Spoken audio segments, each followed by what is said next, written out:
Hi, Assalamualaikum. My name is Muhammad KHAIRUNNAS bin NASERI 1192775. So as for the introduction, first is the problem statement. A study by Ghazali, Sawari and Yusuf 2015 stated in these few decades, the Anti-Hadith movement are becoming bolder in spreading their ideologies in many sectors in Malaysia. These thoughts will eventually create chaos among Muslim community, deducting the pillars of Islam, questioning the legitimacy of prophethood, and finally destroying the religion itself. The issue becoming worse because they were supported by specific intellectual and influential parties. As for the research, we developed some questions about it. First one, does Muslim understand the position of Hadith in Islam? Second one, what are the fallacy in understanding the legitimacy of Hadith? And the third, what is the discipline of knowledge in the field of Hadith narrations? And the objective for this research is, the first one, to give the right understanding to Muslim community about the authority of Hadith. Second, to reason and to refute the fallacy about the legitimacy of Hadith. Third, is to justify the discipline of knowledge in Hadith narration. Assalamualaikum warahmatullahi wabarakatuh. My name is Muhammad MUKHLIS bin MAZHAR KAMAL. My matric number is 1191838. So today I will present about my topic, Hadith in Islam. First, prophethood comes with revelation. Humans receive divine guidance in two ways: intellectual faculty, which is bestowed upon every human and allows them to think, reflect and distinguish right from wrong. And second, divine revelation, which is delivered to humans via their intellectual faculty through selected individuals within their own species and guides them to the right courses of action. The centrality of prophethood is evident from the fact that it forms the content of the second clause of Shahada. It is also one of the articles of Islamic faith.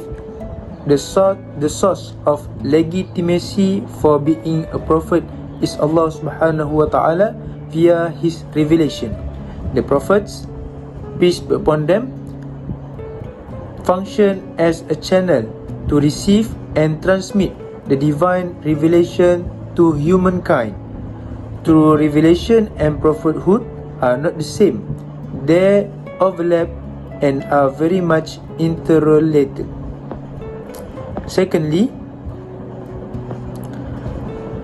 the type of sunnah. The term hadith refers to a collection of accounts of the Prophet Muhammad's words, actions and habits throughout his lifetime. The term hadith means report, account or story in Arabic. In Arabic, the plural is a hadith. The hadith, together with the Quran, are considered to be the most important holy books for most Muslims. The ahadith are not accepted as authentic holy texts by a tiny group of conservative Quranists. The hadith, unlike the Quran, does not consist of a single document, but rather refers to a collection of texts. Moreover, unlike the Quran, which was composed relatively soon after the Prophet's death, the various hadith collections took a long time to develop, with some not fully formed until 8th and 9th century.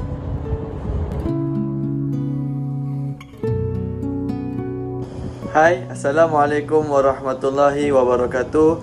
My name is Sufian bin Muhammad FAHMI. My metric number 1191800. Today, I would like to present the fallacy about hadith. According to Usman 2017, the anti-hadith consider the hadith to be a historical record that could and should be studied by researchers to understand and evaluate the times and era. However, they regard the hadith is a deviation from the teaching of the Prophet Muhammad sallallahu alaihi wasallam and cannot be accepted as a source of Islamic law. Next, Hasan 2012 was stated one of the critical issues about accusation by anti-hadith that have been debated in the negative references to women and their right in the content of the prophetic traditions. There are arguments that the hadith promotes gender bias, which leads to the discrimination against women, and it contributes to the view the women in Islam are oppressed, secluded, exploited, and mistreated, simultaneously promoting the patriarchal nature of Muslim society. The anti-hadith also rejected the belief in Qada and Qadar. The Quranion declare war on destiny. They blame fate for everything bad that has happened to them. Fate is also used as an excuse for people to commit immoral sins while they are aware that they can choose whether to do something good or bad. Next, the ideas of liberation by the anti-hadith movement are degrading the faith to Allah subhanahu wa ta'ala and the nature of believing in religion. The ideas are simple. By using the logical argument, they slowly getting deeper to the mind of the youngster. The chronology is stated as the first, liberation in the interpretation of the Quran. Second, liberalization of views and rationale toward the hadith. The third, liberalization in the criticism toward the Prophet Muhammad sallallahu alaihi wasallam. The fourth, liberalization in the Islamic faith. The fifth, liberalization in the implementation of Islamic worship. And the lastly is liberalization in Islamic laws and legislation. This movement can spread their ideology because of religious authorities' power has also been limited. And other factor that might lead to the movement of anti-hadith is ignorance of the true Islamic knowledge, traditions and political agenda by certain parties in Malaysia.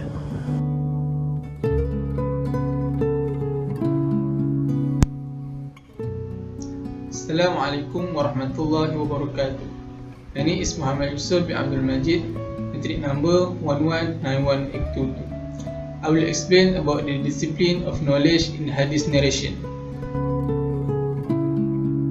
According to Al-Azami 1977, hadith which was passed on to fellow prophets in various ways is in three ways. First, tell the hadith in words. The apostles presented many doctrines to their companions, and the prophet repeated the words up to 3 times, even to facilitate companionship and memory. Second, that a friend who is good at writing the hadith is stated through the written media or by the prophet. This will send all the letters of the prophet to the king, ruler and Muslim governor. Some of these letters contain provisions of Islamic law such as zakat and worship ritual provisions. Third, convey hadith by practicing just before Sahaba. For example, when teaching methods such as the way ablution, prayer, fasting and pilgrimage. During the Tabi'in era, they received the prophetic tradition from their companions in various ways. Some have been mentioned in notes and in writing. And in addition to the already pattern shape, there are also things to remember. Worship and amaliyah para sahabah and Tabi'in sahib and obey it. So even the scattered hadiths are not even forgotten. In addition to regular memorization about writing hadiths, Tabi'in also wrote some of the hadiths they received. In addition, they also have notes and letters received directly from their companions as his teachers. The hadith tradition of the Tabi'in era used a systematic method, that is, by grouping hadith. It is suitable for the field of discussion. but in its composition with the Prophet Hadith and companions as found in the book of Al-Muwatta Imam Malik. At the beginning of the Islamic calendar of the 2nd century, Hadith in its codification was separated from the core companions and Tabi'in. In addition to the beloved story, there is also a Hadith acceptance and communication system using the Isnad system. Counterfeiting was a widespread Hadith that emerged at the end of the Tabi'in era and until the next time questioned the Hadith ethics, the way scholars studied narrators. The study contained the term Isnad as is known to this day. According to Abu Zahrah, sanad delivered during the Tabi'in era often convey Hadith without mentioning the narrated Sahaba.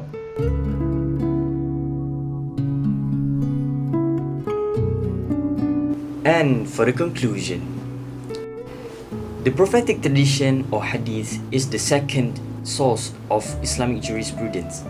It is related to the fourth pillars of Islam, which is belief in prophethood.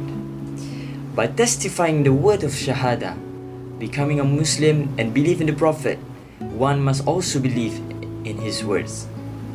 Allah subhanahu wa ta'ala mentioned in the Quran in Surah An-Najm, verse number 3 until 4.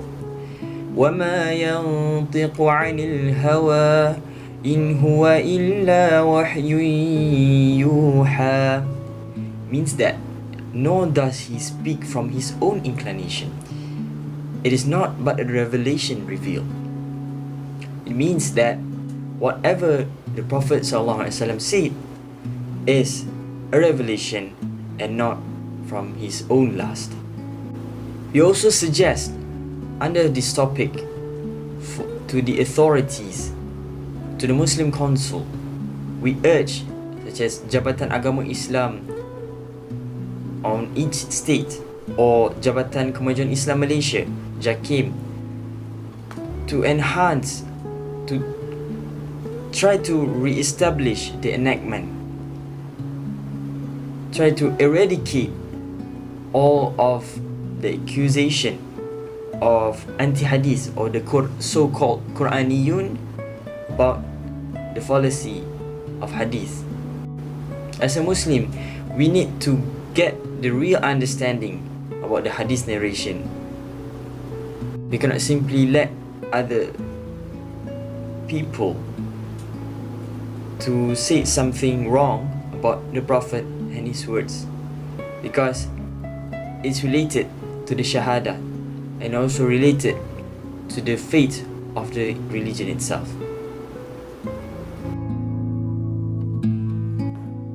And that's all from us. Thank you for listening and giving your attention.